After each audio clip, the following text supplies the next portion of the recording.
اے میری قوم ایسا نہ ہو کہ جو عذاب نوح علیہ السلام کی قوم پہ آیا جس کا تمہیں پتہ ہے، یا جو عذاب قوم ہود پر آیا، یا جو عذاب قوم صالح پر آیا، ایسا نہ ہو کہ وہی تم پر بھی آ جائے۔ اور یہ بھی کہنے لگے وما قوم لوط منکم ببعید، لوط علیہ السلام کی قوم تو بہت قریب ہے تم سے، جا کے دیکھ لو ان کے حالات، وہ تو ابھی ماضی کا قریب کا قصہ ہے۔ وَيَا قَوْمِ لَا يَجْرِمَنْ وَيَا قَوْمِ اسْتَغْفِرُوا رَبَّكُمْ ثُمَّ تُوبُوا إِلَيْهِ، اے میری قوم اعتراضات چھوڑ دو، استغفروا ربکم، رب سے توبہ استغفار کرو۔ دیکھو وہ لوگ استغفار کا مطلب سمجھتے تھے، ہم لوگ استغفار کا مطلب نہیں سمجھتے۔ جب شعیب علیہ السلام نے کہا استغفار کرو تو ایسا تو ان کے لیے تو بڑا آسان تھا، ایک تسبیح استغفار کی صبح پڑھ لیتے، ایک تسبیح شام کو پڑھ لیتے، کہتے اتنی سی بات ہے تو ہمیں تو نماز پہ ویسی کوئی اعتراض نہیں، تو استغفار کی ایک تسبیح پہ کیا اعتراض ہوگا۔ وہ سمجھتے تھے کہ استغفار کا مطلب ہے گناہ سے توبہ، جو ڈنڈی مار رہے ہیں یہ چھوڑیں اور پھر اللہ سے توبہ کریں۔ یہ والی توبہ آج کل مارکیٹ سے کیا چل رہی ہے، بہت سی چیزیں مارکیٹ میں شارٹ ہو گئی ہیں بھائی، لوگ چینی کو روتے ہیں یہ شارٹ ہو گئی وہ شارٹ ہو گئی، وہ بھائی بہت ساری چیزیں شارٹ ہوئی ہوئی ہیں۔ تو یہ والی توبہ آج کل مارکیٹ سے کیا چل رہی ہے، شارٹ چل رہی ہے۔ استغفار استغفر اللہ، ڈرامہ دیکھ کے بھی استغفار ہو رہا ہے، ہائے ہائے کیسا ہو گیا، کیسی ہیروئن ہے، توبہ توبہ، ٹھیک ہے نا کیسا ہیرو ہے، ہائے اتنا گندا گانا، توبہ توبہ استغفر اللہ۔ تو یہ استغفار چل رہا ہے آج کل۔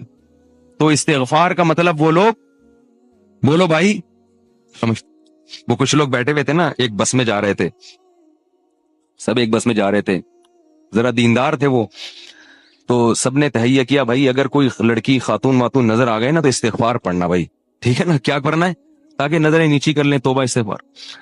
تو جیسے ہی ایک نے پڑھا نا استغفار استغفر اللہ، تو سب نے کہا کہاں ہے کہاں ہے کہاں ہے سب نے کیا کہا، وہ لاشعوری طور پر نکل گیا نا کہ چلو استغفار کریں گے لیکن ذرا دیکھ تو لیں، بولے بتا یار کہاں ہے کہاں، تو وہ لاشعوری طور پر ہوتا ہے بعض دفعہ۔ تو شعیب علیہ السلام نے کیا کہا، استغفروا ربکم ثم توبوا الیہ ان ربی قریب مجیب ان ربی رحیم ودود۔ ایک جگہ فرمایا رحیم بھی ہے اور بہت محبت کرنے والا ہے، ودود محبت کی سپرلیٹو ڈگری ہے، بہت محبت کرے گا تم سے، بہت زیادہ محبت، اتنی محبت کہ اس کے لیے تم نے گناہ چھوڑ دیا بھائی، بہت محبت کرے گا۔ تو ظاہر ہے اللہ جب محبت کرتا ہے تو ہماری طرح نہیں ہے کہ بہت محبت ہے بس ہے، تو بھائی یہ پیسے دو اتنی محبت ہے تو ٹھیک ہے نا۔ آپ کو کوئی دوست پریشانی میں آیا، آپ کے پاس بہت پریشان تھا، اس کو پیسوں کی ضرورت تھی، وہ آپ اس سے کہہ رہے یار مجھے تمہیں، آپ کو پتہ نہیں تھا کہ ابھی یہ پیسے بھی مانگ لے گا مجھ سے، کہہ رہے یار مجھے تم سے بہت محبت ہے، ایکچولی میں بتا نہیں سکتا بہت محبت ہے، وہ بڑا خوش ہو گیا بھائی اب تو ٹھیک ہے بھائی، تو کہہ رہا یار مجھے نا 100 روپے کی ضرورت ہے، اب آپ کہہ رہے یار یہ کیسے موقع پہ میں نے اظہار کر دیا محبت کا، ٹھیک ہے نا۔ تو ہم لوگوں کی محبت کیسی ہوتی ہے، ایسی ہوتی، اگر ہمیں پہلے سے پتا ہوتا پیسے مانگتا ہے تو ہم کیا کہتے ہیں، یار محبت کچھ نہیں ہوتا، مفتی صاحب نے بیان کیا تھا لویریا پر، وہ جا کے سن لینا، پھر ایسا کہیں گے ہم۔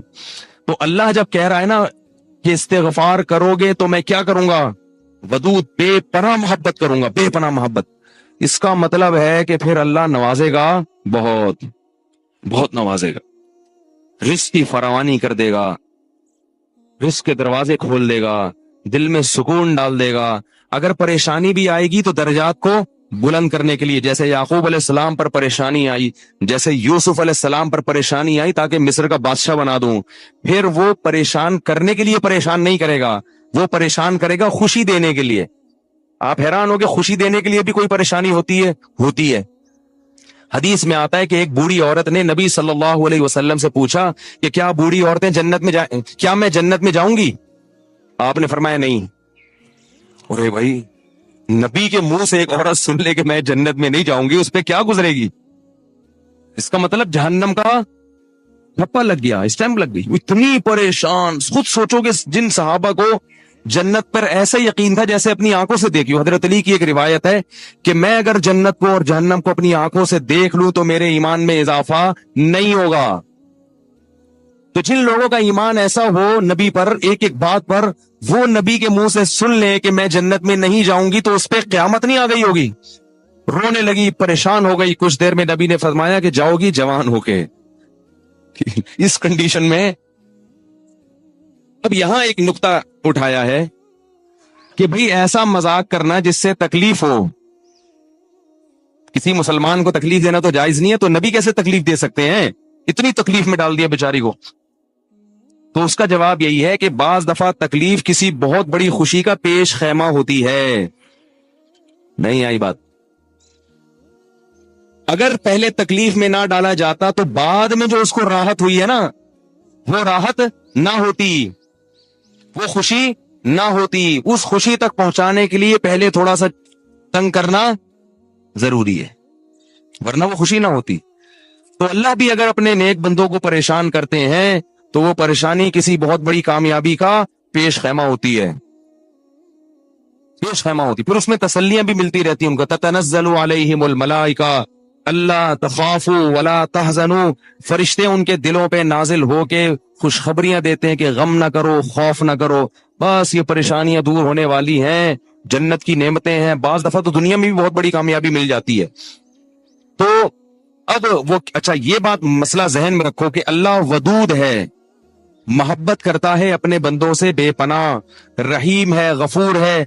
یہ بہت بڑی غلط فہمی ہے کہ گناہگاروں کے لیے بھی ہے. نا نا نا نا نا, گناہگاروں کے لیے نہیں ہے.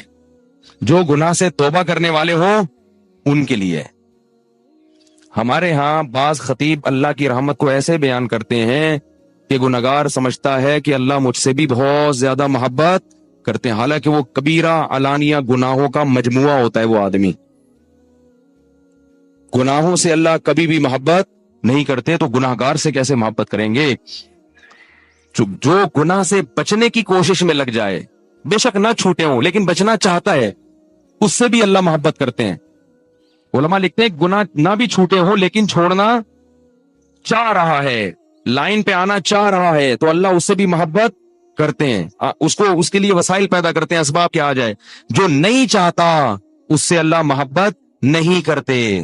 اللہ اس کے لیے غفور اور رحیم نہیں ہے. الا یہ کہ قانون یہ ہے, اللہ اپنی رحمت سے کسی کو بخش دے تو ایک الگ بات ہے, قانون یہ نہیں ہے.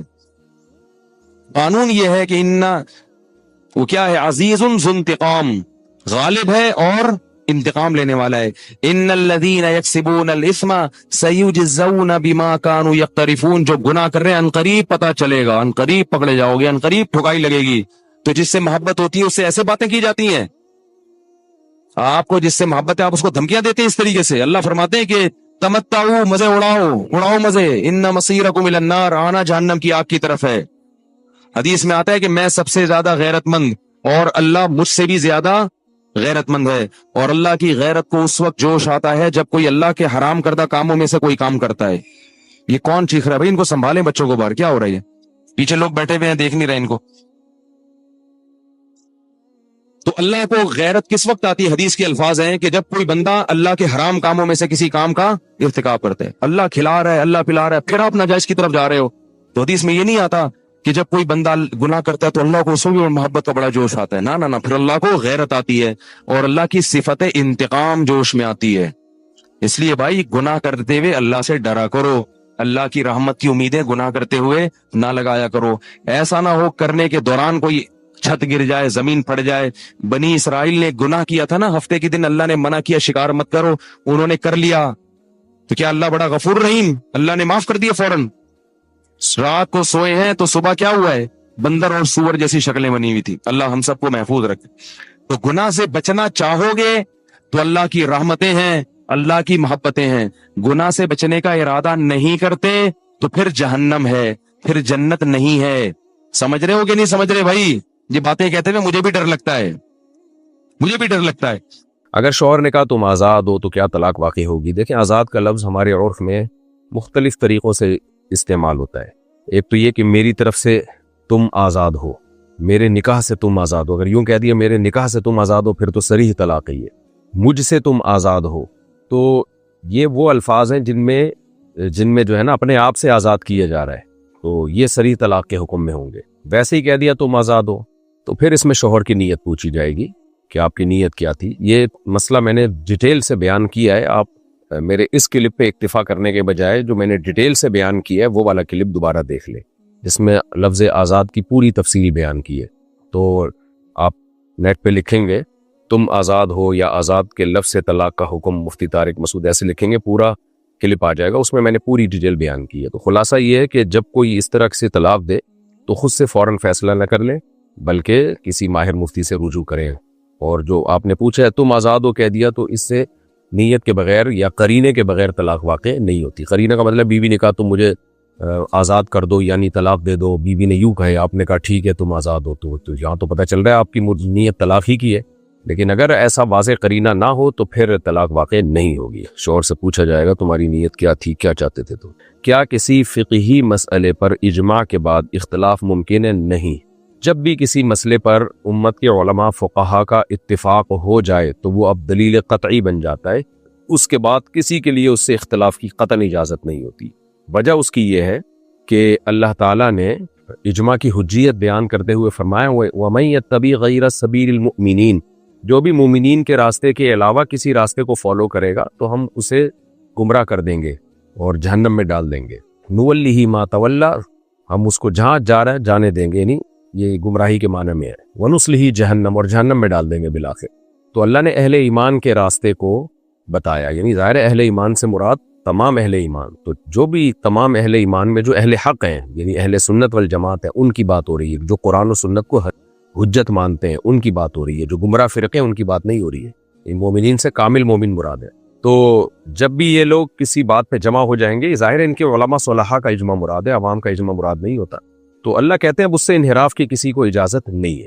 دوسری بات حدیث میں آتا ہے لا تجتمع امتی علی ضلالہ، میری امت گمراہی پہ جمع نہیں ہوگی۔ کیا مطلب؟ کسی بھی زمانے میں جمع نہیں ہو سکتی امت گمراہی پہ۔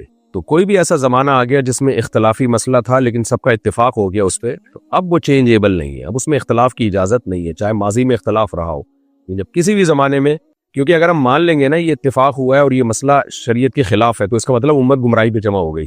تو اس لیے جب بھی کسی مسئلے پر ایک دفعہ اتفاق ہو جائے تو اب اس سے اختلاف کی قطعاً کسی کو اجازت نہیں ہے، وہ قطعیت کے حکم میں آ گیا ہے۔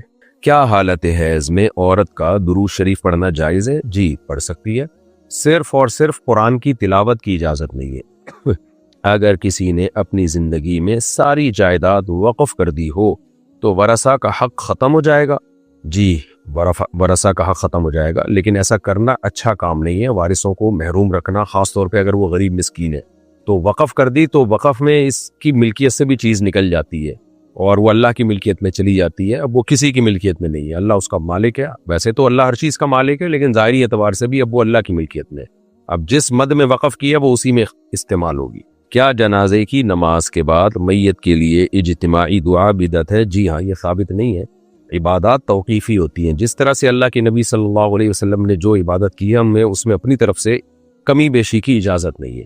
تو جنازہ بذات خود ایک دعا ہی ہے، تو اس لیے نبی صلی اللہ علیہ وسلم جنازے کی دعا پڑھتے تھے نماز کے اندر، بس اس کے بعد آپ صلی اللہ علیہ وسلم جنازہ اٹھواتے تھے اور دفن کرتے تھے۔